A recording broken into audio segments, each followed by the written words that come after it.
Hi, welcome to James Miller Lifeology, where you learn to simplify and transform your spirit, mind, and body. My name is James Miller. I'm a licensed psychotherapist and a composer. Thank you so much for tuning in today. Let's get started. Thank you so much for taking time out of your busy schedule to listen to this show. When you're done listening, I hope you take a minute and write a quick review on whichever radio or podcast platform you've heard this show. Your insights will help others to be inspired and encouraged. I have a great show for you today. I'm going to help you focus on what's going well in your life. I'll also be interviewing leadership expert Colan, who reviews his book, The Power of Positive Coaching, the Mindset and Habits to Inspire Winning Results and Relationships. This book reveals how to build a positive coaching mindset that creates a positive ripple effect throughout your life, team, and business.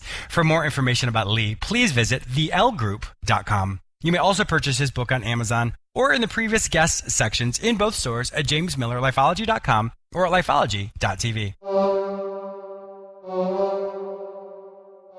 I have some exciting news. Did you know that I'm on the radio 3 times a week? You may hear me on the same station on Tuesdays at 1:30 p.m., Fridays at 9:30 a.m., and Saturdays at 12:30 p.m. You may also hear me anytime on iHeartRadio as well as on all the other major podcasting platforms, including iTunes, Google Play, Stitcher, and many others. Simply search for the show name, James Miller Lifeology.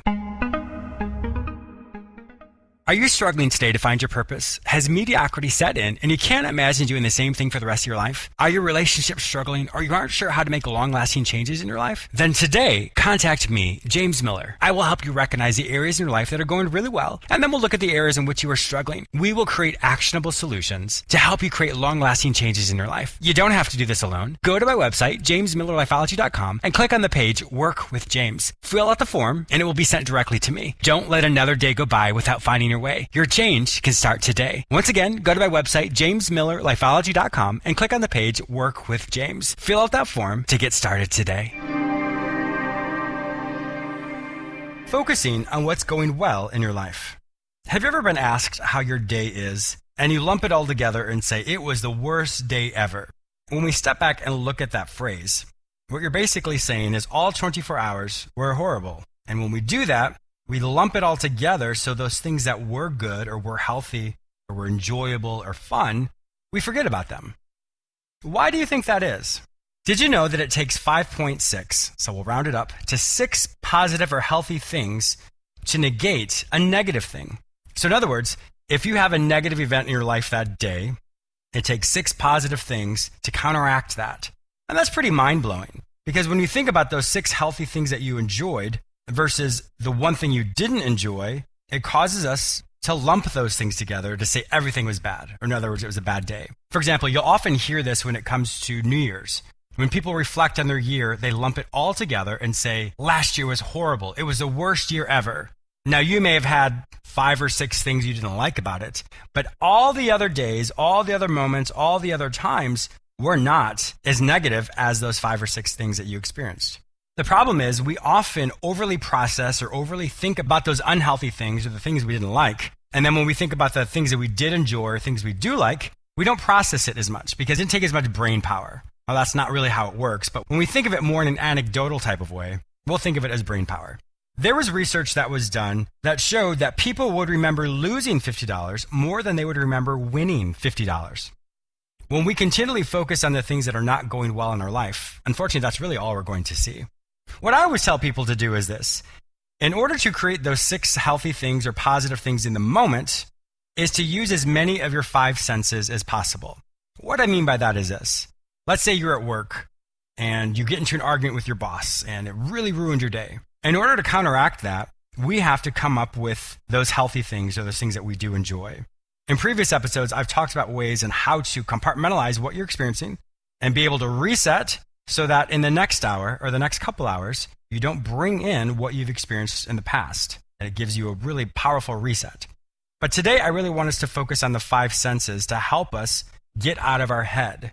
Your memories are going to help you find those 5 to 6 things to pull yourself out of the funk that you're experiencing. When you think of an accomplishment you've had or a memory that brings you joy or laughter, you want to sit with it. And in that memory, you want to try and recreate all of your 5 senses in that memory. For example, when you think of this memory, what did you see? Use your mind's eye to look all around you in that situation, in that memory, to to really take in the texture of the colors, what people's facial expressions look like, what you were doing, what people were wearing, where was the environment. The next thing is, with your eyes closed, you want to try and hear what was said or what was around you. And of course, you want to continue to do that with as many of your 5 senses as possible. The reason why is because when we are going through something difficult, we sit there and we think about it. We do the same exact thing. We think of the facial expression of the person who said something to us. We listen to the tone in our memory of what they said. And so it's the same concept. And because of that, we process more of that memory. And that's why it becomes so powerful. We sit there and say, oh, I should have said this. Or, oh, I should have just walked away. We go through in our minds all the different things we should have done or could have said to defend ourselves. And once again, that's using more of your, anecdotally, brain power than typically sitting with a happy, healthy emotion for a few minutes and then you move on. So remember, call on powerful, healthy, joy-filled memories to help you process it just as much as when you process something that's not healthy for you. And the more of your 5 senses you can use in your memory, the stronger, the healthier memory can counteract what you're experiencing in the moment. So the choice is yours today. On what you focus determines how your mood is going to be right now, which affects you in the next moment, and then the next, and the next. So your memories are a powerful way to counteract the negative event you're experiencing.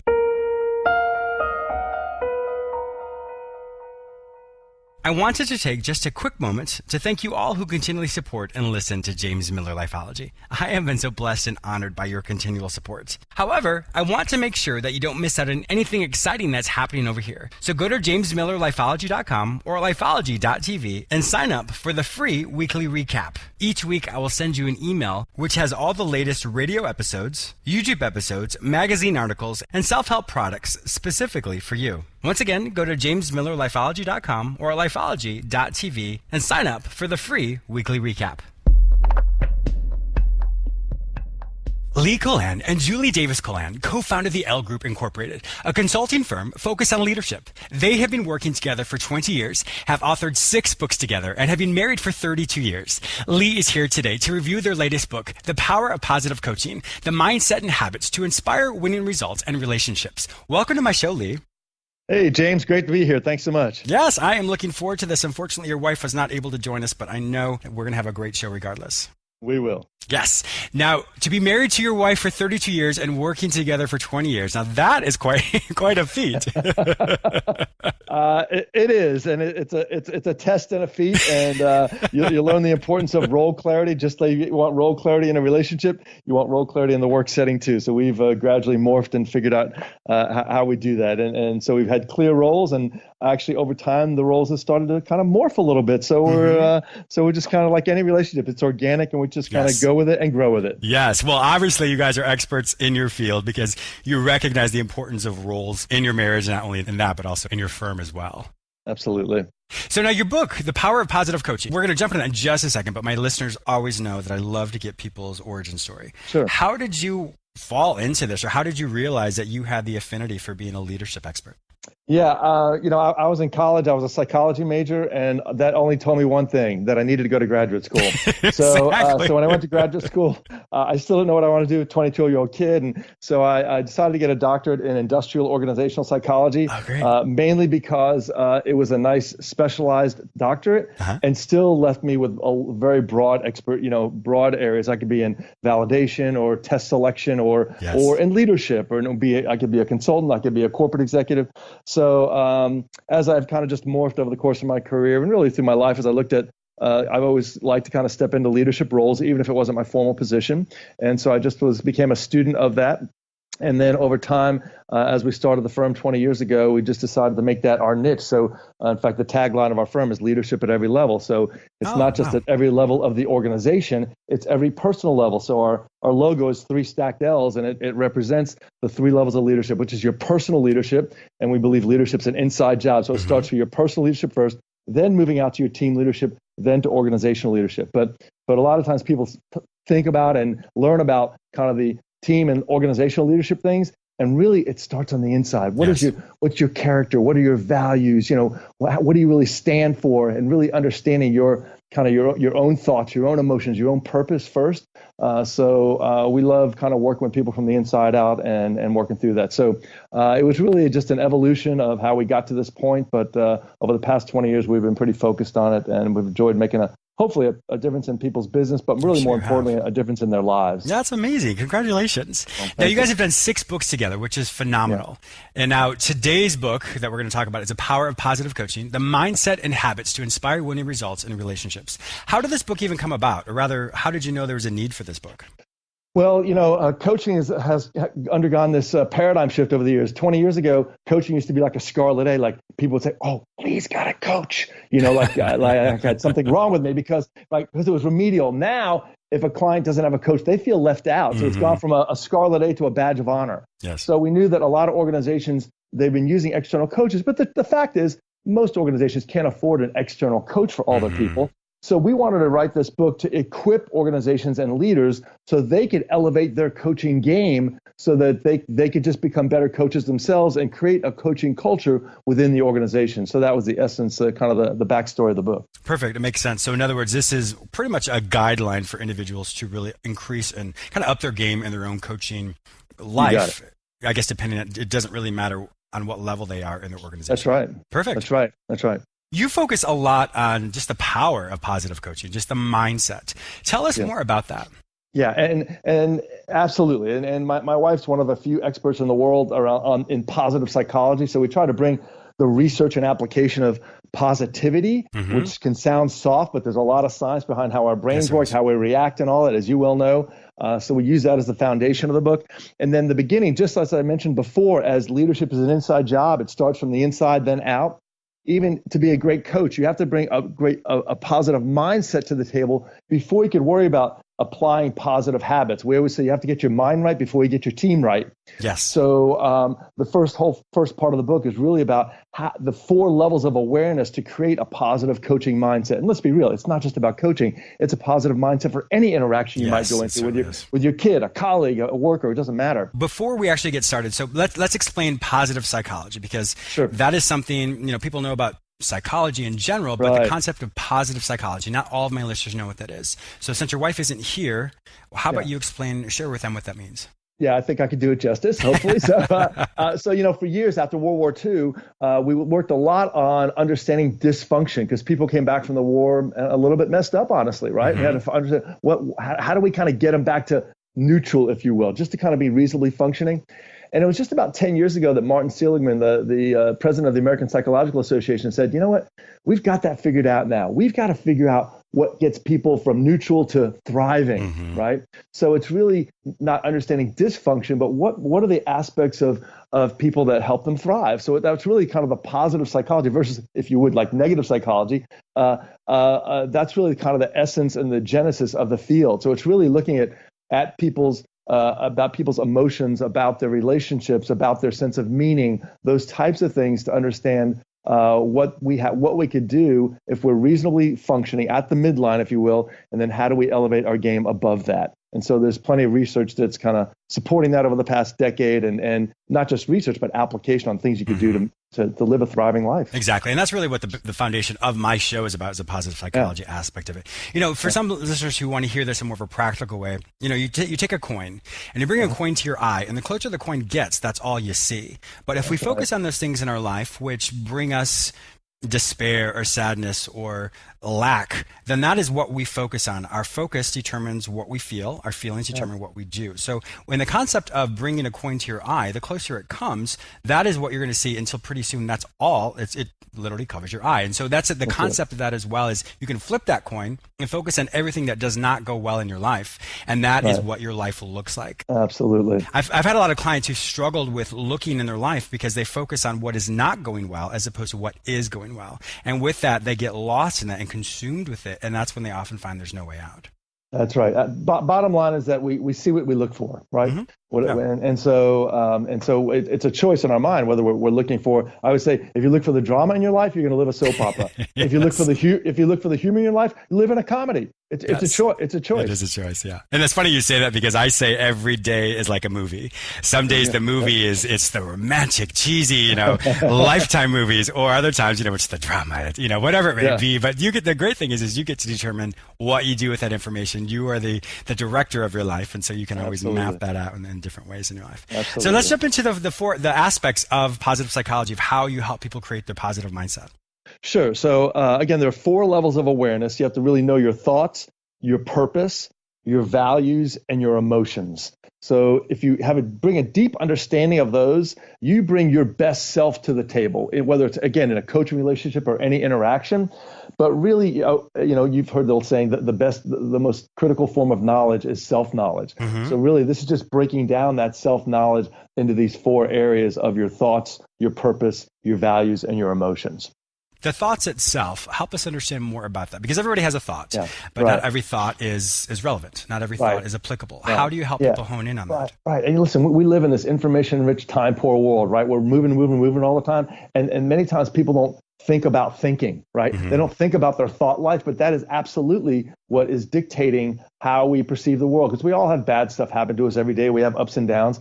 But it's really people that understand how I react to that and how I choose to interpret those things, right? And our natural instinct, unfortunately, as human beings, is to have a slightly negative bent, right? Yeah. So we're not Pollyanna about saying, don't just think about negative things. We're going to have those negative thoughts come in, but it's how we choose to interpret those negative thoughts and then convert those into a positive expectation for ourselves, because our brain is wired, right? We have 100 billion synapses, 100 billion neurons in our brain, crazy, right? Yeah. And then they're each connected to 10,000 other neurons, right? And then we have these synapses that connect each one. They're little connections. So every time we think of something, a synapse is created. So the old phrase, thoughts that fire together get wired together, right? So the more we could think of a thought, a positive thought, to replace a negative thought, we actually start redesigning our brain. And our brain is elastic. This is a great finding over the past decade, right? People used to think your brain is fixed over your life, and it's not. We could change our thinking process. So just simple things like I might be walking and have some, I've got this interview today, I'm so nervous about it, or I don't really know, I've had a bummer day. And I'll literally keep a rubber band in my hand and snap it and have a visceral reaction until I stop. Yes, exactly. Stop out loud and say, reframe that expectation, because those expectations in our mind will absolutely predict what's going to happen in our future. So your thought life really is very critical. I would think the most critical thing in terms of dictating the kind of life you have and the kind of results you ultimately have and the kind of relationships you end up having. Yes. And I think a lot of people think about their thoughts about other people, but it's really critical to think about your thoughts about yourself. Mm-hmm. We're amazed at how many people we'll talk to, and they'll have these conversations with themselves. We'll play it back, and we'll say, would you ever say that to your best friend? And they say, never. I would never say such that. It's hurtful. It's like, why would you say it to yourself? Mm-hmm. So I think it's important to have that awareness about our thoughts about ourselves, our own expectations, our own bodies, our own skills, our own relationships, our own capabilities, and make sure that those have a positive slant, and we get rid of those negative thoughts about ourselves. Then we can start bringing our best self to the table for other people. I love it. One thing I always tell my listeners as well is a way to kind of figure out what your core belief is if you do something silly or something that you're embarrassed about or something where you feel you messed up on or you quote failed, listen to what that tape is. If you say, I'm so stupid, I can't believe you did this. What is wrong with you? You always do this. That is really a childhood wound, if you will, Absolutely. that we internalize. Either people said it to us or we thought about that for ourselves. And then we reinforced it every single time we did something that we were not proud of. And so that's a really good, litmus test for people just to slow down for a minute and say, wait, what did I just think about myself? And is that really true? Because when we can find evidence which proves or disproves what we just thought, it helps us say, wait a minute, let me throw this out in a logical way. That's not relevant. I'm not stupid. I just simply messed up. And so it helps people reframe that, to use a positive psychology spin on that, to then say, you know what, I am not this way. I thought I was, but I'm not. And that's how we can start to re-identify or kind of rebuild and create that new foundation in our thought life. Right. And you're just pointing out the distinction between a fixed mindset and a growth mindset, right? Yes. So if I say, I'm crummy at this, or I'm not good at this, we just say, add one word to that to shift that to a growth mindset. I'm not good at this yet. right? Yet is a critical word. And we even think get is a great word too, because a lot of times people think, oh, I have to do this. I have to do this podcast today. I have to write this article. I have to meet with this customer. I have to have this conversation with my spouse. And rather, we always say, I get to. It's not I have to. These are all, listen, we might feel like we're just moving from stimulus to response like a rat every day. But as humans, we have a differentiating feature there. That it goes stimulus, choice, response. And even though the stimulus and response might be really close together, it might feel like we're reacting all day, we actually have a choice in everything we're doing. Yes. So I would say, hey, I get to get up and go mow the lawn today. I get to have to do this. So the yet and the get are two, I think, very empowering words that start shifting us from a fixed to a growth mindset. And I really, really like that, because I know sometimes people are like, well, James, that's semantics, it's wordsmithing. The reality is it's not. It comes from a place of empowerment. It comes from a place of choice. And if I can piggyback off maybe two more words there, is I can't versus I won't. I can't do this. No, it's I won't do this, because you've chosen not to do something. That's right. Yeah, and many times people don't realize that. So if I can add my little 2 cents there to that as well, I think that's really powerful. Words really matter. We always say words create worlds. Yes, they do. So your words really do matter. So even subtle differences like that can kind of shift your mind just enough. Yes, exactly. Let's jump to the last part of it, the value part. Tell us more about that. Yeah, I think it's important to make sure we're making early decisions about what our values are. What's important to me. I remember when I was in the corporate world, my values were at least 3 F's. I was fair, focused, and fun. So when I could go into any situation, a new team, I would say, listen, guys, this is what I'm all about. I'm fair, focused, and fun. And as a result, here's what you could expect from me. And by the way, here's what I expect from you. So whether you're a parent trying to create values for a family, or a leader trying to create values for your work team, or a practitioner trying to create values for your clients, it's important to have those set of values. And we believe in making early decisions around that. We're amazed at how many executives we speak to 25 years into their career, and they really can't clearly articulate their values. But you know what? It's very. Let me tie in two things in the current news world right now. You'd see this admissions scandal going on with the colleges, right? And so it's very easy to step back and go, oh, I want the best for my kids, but you got to judge those people. I can't believe they would do that. They would bribe people. They would spend that money and just to get their kids into a good school. And I would say, never judge people that are in those situations. You never know. But the only difference between you and them is that, number one, you probably weren't in that situation, but you may have, hopefully, fortunately, identified what your values were in advance. Because if you're not clear about that, once you get into the great situations in life, and there are plenty and many of them, all right, if you're not clear up front that I'm all about this, I will do these things, or I won't do these things, you get into that great situation, you have a need in your family, or a certain desire or a motivation, and you're lacking a resource, you can start doing things that you would never thought you would ever do before. Yeah, exactly. So it's really important to be clear about whenever you get into before you get into those gray areas with the clients or friends or the team members or business or your finances, to be really clear about what am I all about? Not 10 values, a few core values. I'm willing to go to bat and make personal sacrifice to make sure that I'm living by these values. And so just making those early decisions is really critical before you get into those tougher situations. I think many people don't realize that they already create hard and fast rules for themselves, which is a form of their value. For example, we're not going to rob a bank. We're not going to push an elderly lady down in the street. We're not going to steal from a baby. That's your value. That is your hard and fast rule. And I think many people don't realize that there's so many hard and fast rules that are already created in our life. But often, if we're not mindful of it, then we often create a guideline. So James may do this, or James may not do this. And if I don't really stop and say, well, wait a minute, no, do I do this or do I not do that? And I think it kind of goes back to the first part you talked about, were your thoughts. Who are you, James? Are you someone who is loving, compassionate, benevolent, fair, whatever those thoughts may be? Then that creates a hard and fast rule for me that is who I am, not when I want to be or when it's appropriate or applicable. That is just who I am. So I think piggybacking off of what you said as well is when people just really slow down to say, wait a minute, I'm seeing this in the world around me today.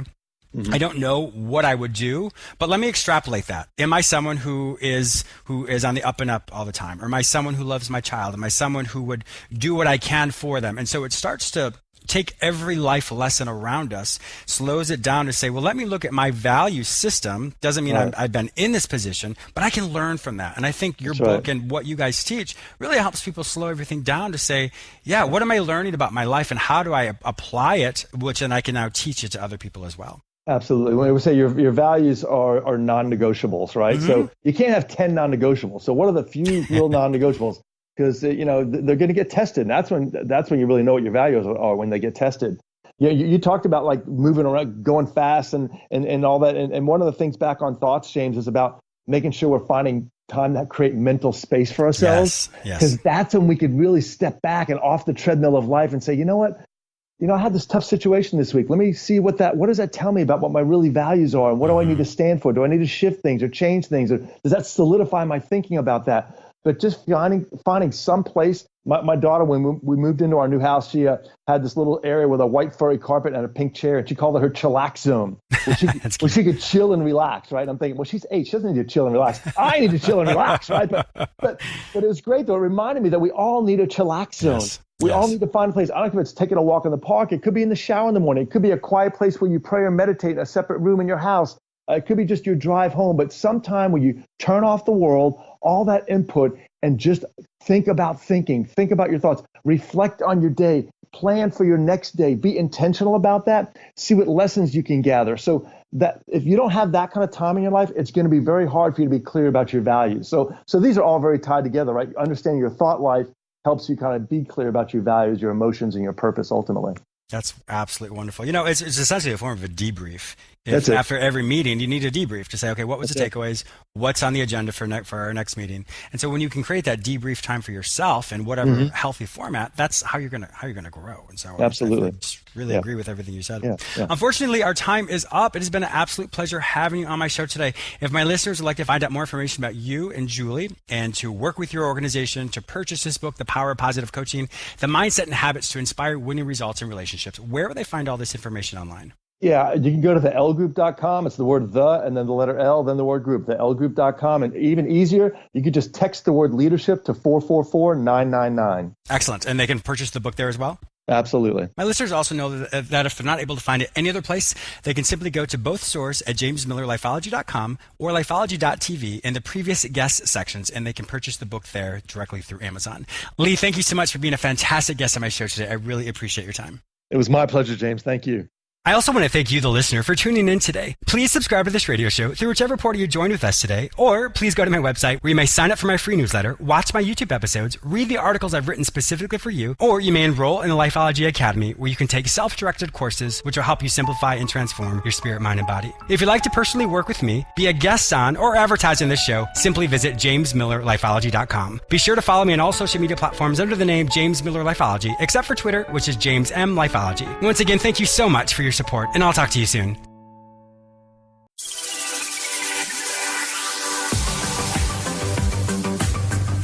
AM/FM 247, the best in talk and music all day and every day.